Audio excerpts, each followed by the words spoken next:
Hello guys, कैसे हो आप लोग। आशा करते हो आप सब ठीक होंगे। मैं भी ठीक नहीं हूँ। मेरा नाम है पूजा सिंह। बस आप सबका सपोर्ट और साथ चाहिए। तो मैं आप लोगों से कुछ बताने वाली हूँ अपनी लाइफ से रिलेटेड कि इंसान को ना, जब माँ बाप शादी करते हैं ना, तो दहेज ना भी दें वो चलेगा, लेकिन एक घर ज़रूर होना चाहिए। क्योंकि जब मायके में हो तो कहते थे ये तुम्हारा घर नहीं है। जब ससुराल आ जाओ तो ससुराल में, और जब ससुराल आओ तो ससुराल में भी कह देते ये तुम्हारे बाप का घर नहीं है। तो ये मालूम नहीं चलता कि हम बेटियों का घर है कहाँ, मालूम ही नहीं है कि हमारा घर है कहाँ। लेकिन बेटियों को मालूम नहीं चलता कि हम बेटियों का घर है कहाँ। फिर घर की बात हो गई, लेकिन जिस इंसान के साथ शादी होती है वो इंसान भी अच्छा होना चाहिए। ये नहीं कहती हूँ ताली एक हाथ से बजती है, ताली दोनों हाथ से बजती है, दोनों साइड से होती है कमियाँ, लेकिन कभी कभी एक हाथ से भी ताली बज जाती है। हाँ, मानते हैं कि कुछ बोलना भी पड़ता है, लेकिन जो बात होती है सामने वाला वो बोलेगा तो दूसरा इंसान जो गलत किए हैं वो एकदम ज़ोरों से चिल्लाएगा कि ऐसा नहीं है, ऐसा नहीं है। तो सामने दूसरे इंसान की भी गलती ठहरा दी जाती है कि तुमने ये बोला, इसने ऐसा कहा, इसने ये किया। तो वो अपनी गलती छुपाने के लिए सामने वाले की गलती पूरी रख देता है।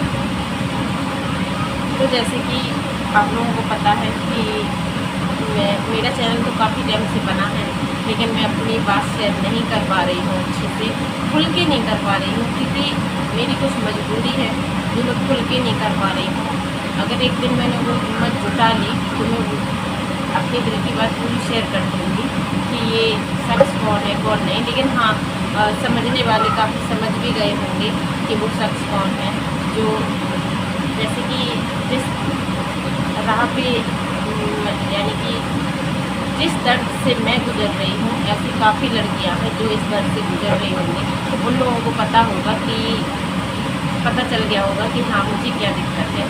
तो इंसान मार पीट सब कुछ सह लेता है, और लेकिन सामने वाले का प्यार कभी नहीं मिलता है। अगर अपन सोचें कि हाँ चलो इसका सहन कर ले, यार कहाँ तक सहन करे इंसान। घर वालों को बताओ, इंतजार करो, सही हो जाएगा। लेकिन हाँ, साथ देते हैं, ये नहीं है कि साथ नहीं देते हैं, लेकिन फिर भी ये हो जाता है कि कहाँ जाओगी, क्या करोगी, वहीं रहो, ये वो सब कुछ। लेकिन मजबूरी में इंसान को घूम घाम के यहीं आना पड़ता है। वो मेरी मजबूरी है कि मुझे सब कहीं से घूम घाम के यहीं आना पड़ता है, वो भी किस लिए, अपने बेटे के लिए। अगर मैं अकेली होती तो कभी ना आती। मैं अपने बेटे के लिए सब कुछ सहन कर रही हूँ, और मजबूरी मेरी ये है कि मुझे अपने बेटे का भविष्य बनाना है। लेकिन अभी तक तो दिख रहा था कि हाँ बन जाएगा भविष्य, लेकिन अब दिख रहा है कि उसका भविष्य नहीं बन पाना है, क्योंकि सामने वाला बनाना ही नहीं चाह रहा है। सामने वाला, जब मैं यहाँ नहीं थी, मैं अपनी मायके में थी, तब मैं ये बोलता था कि मैं अपनी बीवी बच्चों की वजह से पागल हूँ, वो लोग नहीं हैं इस वजह से पागल हूँ, मेरे साथ ये हुआ वो हुआ। तो घर वालों ने कहा तेरी ज़िंदगी वही कटनी है, ठीक है तू चली जा, अच्छे से रहना, और वो भी ज़रूरी है, कुछ हो जाएगा तो क्या होगा। तो सब कुछ सोच समझ के सोचा कि चलो ठीक है चलते हैं। लेकिन मेरा बिल्कुल भी मन नहीं था इस बार आने का, बिल्कुल भी नहीं मन था। लेकिन सब लोगों की बात मैंने मानी, मैंने आने के लिए तैयार हो गई। मैंने चलो ठीक है देखते हैं, शायद वो इंसान समझ जाए। लेकिन जब हम लोग यहाँ आए तो वो तो और ही बेकार, क्योंकि हमारे यहाँ आने का कोई, जिस वजह से हम लोग आए थे कि सामने वाले हम लोगों की वजह से पागल हो रहा है, बच्चे की वजह से हो रहा है, तो वो तो टाइम बच्चे को दे ही नहीं रहा है ना, कहाँ दे रहा है। सुबह से अपना जो उसे करना है वो करता है, रात को जितनी टाइम आना है जो करना है वो करता है। बच्चे के पास, बच्चे के लिए तो 1 मिनट का भी टाइम नहीं है। चलो मुझे नहीं है तो नहीं है, लेकिन बच्चे के लिए तो है। मैं जहाँ थी वहाँ मैंने उसे पढ़ाया, सब कुछ किया। मैं 24 अप्रैल को आ गई थी। 24 अप्रैल से आज भी एक भी दिन किताब नहीं उठा के उसको पढ़ाया गया। दूसरों के बच्चों को फ़ोन लगा के बोलते हैं कि मैं तुम्हारे बच्चे का भविष्य बना दूंगा, मेरे यहाँ भेज दो। मैं यार तुम दूसरों के बच्चों का भविष्य बनाते हो, पहले अपने तो बच्चे का भविष्य बना दो।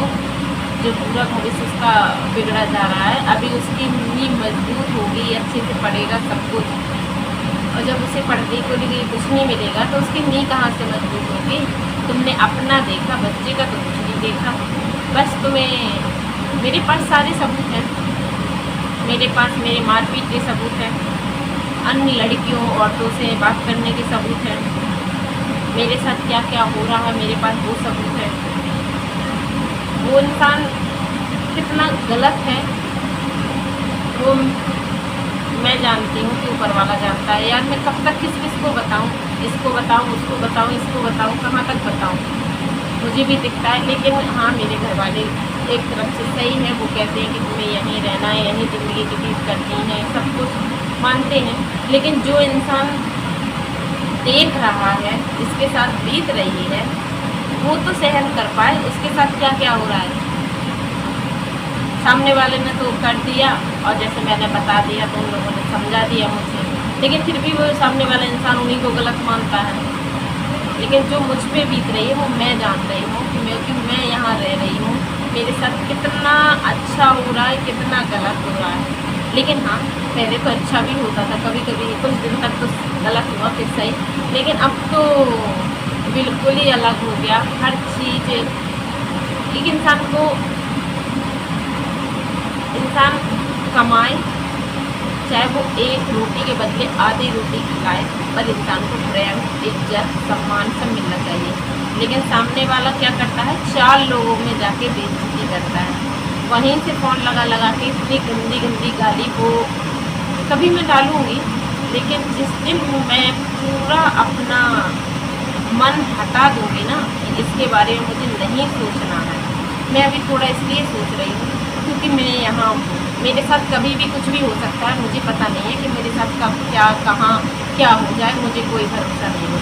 और मैं अगर जी भी रही हूँ ना तो अपने लड़के के लिए, क्योंकि मुझे पता है कि अगर मैं मर गई ना, जब उसके पापा अभी उसका ध्यान नहीं रख पा रहे, सारा दिन अपना अलग, वो मैं खुल के नहीं बता पाऊँगी, उसको 1% टाइम नहीं दे रहे। अगर मैं मर गई या मैं उसको छोड़ के चली भी गई तो उसके बारे में वो बड़ा होगा तो ये कहेगा बाप ने तो सोचा नहीं है, पर माँ तो मेरे बारे में सोचती है। लेकिन उसको एक भी टाइम देने के बदले एक भी बार कुछ उसके साथ टाइम नहीं बिताता। क्या फ़ायदा, तुमने बुलाया तो था, मत बुलाते। बहुत दिख रहा था तुम्हें कि ये क्या बोलते हैं कि वो लोग आ जाएं, जैसे दशरथ जी अपने राम जी के लिए तरस गए थे, मर गए थे, ये हो गया था। ऐसी मुझे ना, बातें तो बहुत बड़ी बड़ी आती हैं, रामायण भागवत गीता का बहुत ज्ञान है, पर ये जब घर में बच्चा है उसकी तुम्हें कदर नहीं है, फिर क्या हो। बुलाया ही क्यों था, वो पढ़ रहा था, जैसे मुझसे होता मैं कर देती। अगर मुझे कुछ हो भी जाए ना तो वो उसके पापा उसे एक दिन के लिए नहीं संभाल सकते, मुझे पता है। हाँ तुम मानते हो तुम्हारे पास पैसा है, तुम पैसे के दम पे कुछ भी कर सकते हो, लेकिन पता है वो भी पैसे खर्च करता है मेरा लड़का, ये नहीं कि नहीं करता है। 1 दिन 2 दिन 3 दिन संभाल लोगे, लेकिन उसके बाद नहीं संभाल पाओगे। उसे सबसे ज़्यादा ज़रूरत मेरी पड़ती है क्योंकि उसका ख्याल मैं रखती हूँ।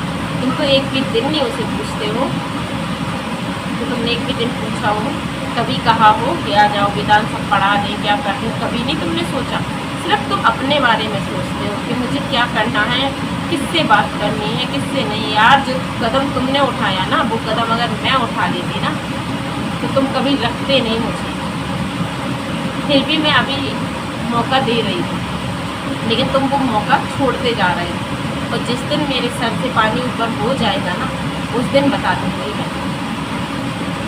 और लड़का तुम सोच रहे हो कि तुम्हें मिल जाएगा, तो वो कभी भी नहीं सोचना, क्योंकि तुमने उसकी परवरिश नहीं की है ना, तुमने उसे अच्छे से रखा है। हाँ तुमने कह दिया मैंने इतने का सामान दिलाया, इतने का, यार सामान से कुछ नहीं होता है। बच्चों को प्रेम की ज़रूरत होती है जो तुमसे नहीं मिला।